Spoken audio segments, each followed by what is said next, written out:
صلو علی الحبیب صلی اللہ تعالی علی محمد۔ یاد رہے مدنی چینل پر نشر کیے جانے والے سلسلے مدنی خاکے اور دیگر نشریات مختلف مواقع کے مناظر اور آواز کی مکسنگ کے ساتھ پیش کی جاتی ہیں۔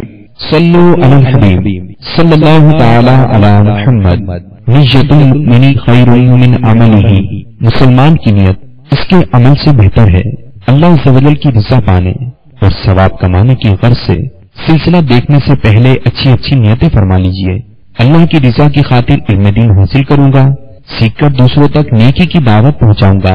خاص خاص باتیں لکھوں گا، اول تا آخر دیکھوں گا۔ صلو علی الحبیب صلی اللہ تعالی علی محمد۔ فیضان درود و سلام، فیضان درود و سلام، فیضان درود و سلام۔ صلو علی الحبیب صلی اللہ علی محمد صلی اللہ علیہ وسلم۔ الحمد للہ رب العالمین والصلاة والسلام على سيد المرسلين، أما بعد فأعوذ بالله من الشيطان الرجيم، بسم الله الرحمن الرحيم، الصلاة والسلام عليك يا رسول الله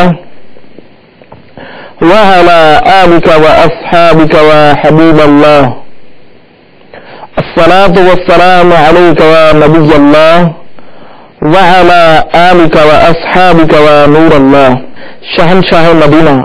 قرار و قلب سینہ، فیض و گنجینہ، صاحب معطر پسینہ، باعث نزول سکینہ، صلی اللہ تعالی علیہ وآلہ وسلم کا فرمان باقرینہ ہے۔ جسے کوئی سخت حاجت درپیش ہو تو اسے چاہیے کہ مجھ پر کثرت سے درود شریف پڑھے، کیونکہ وہ مصائب و آلام کو دور کرتا ہے اور رزق میں زیادتی کرتا ہے۔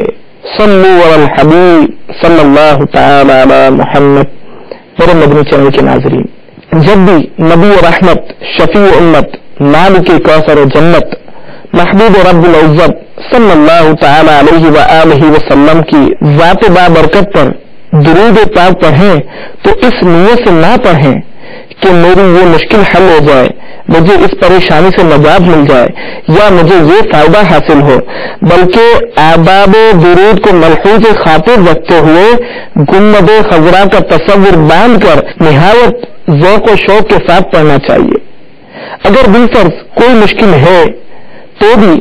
درود پاک پڑھ کر رب تبارک و تعالی کی بارگاہ میں عاجزی و زاری کے ساتھ دعا کریں، انشاءاللہ عز و جل تمام مشکلات و مصائب دور ہو جائیں گے، کیونکہ درود پاک ایک ایسا وظیفہ ہے کہ تمام آفات و بلیات دور کرنے کے لیے کافی ہے۔ چنانچہ حضرت علامہ طاقہانی قدس سرہ النورانی نے الفجر المنیر میں ایک بزرگ شیخ موسیٰ ضرور علی رحمۃ اللہ القدیر کا واقعہ بیان کیا ہے۔ وہ فرماتے ہیں کہ میں ایک قافلے کے ساتھ ایک بحری جہاز میں سفر کر رہا تھا، اچانک جہاز طوفان کی زد میں آ گیا۔ یہ طوفان قہر خدا بندی بن کر جہاز کو ہلانے لگا۔ ہم یقین کر گئے تھے کہ چند لمحوں بعد جہاز ڈوب جائے گا اور ہم سب لقمہ اجل بن جائیں گے، کیونکہ ملاحوں نے بھی یہ سمجھ لیا تھا کہ اتنے تند و تیز طوفان سے کوئی قسمت والا جہاز ہی بچتا ہے۔ اسی عالم افراتفری میں مجھ پر نیند کا غلبہ ہوا اور چند لمحوں کے لیے مجھ پر غنودگی سی طاری ہو گئی۔ اسی اسنا میں کیا دیکھتا ہوں کہ میرے خواب میں رحمت عالمیان مکی مدنی سلطان سرور ذیشان صلی اللہ تعالی علیہ وآلہ وسلم تشریف لے آئے اور درود تنجینا پڑھ کر مجھ سے ارشاد فرمایا کہ یہ تم اور تمہارے ساتھی 1000 بار یہ درود پڑھ لو۔ شیخ صاحب رحمۃ اللہ تعالیٰ نے فرماتے ہیں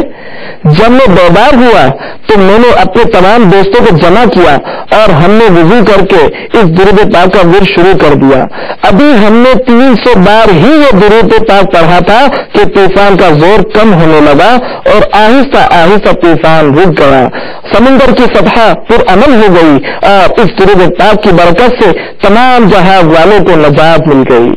صلو علی الحبیب صلی اللہ تعالی علی محمد۔ سعادت الدارین میں ہے ایک مرتبہ دربار رسالت میں ایک شخص حاضر ہوا،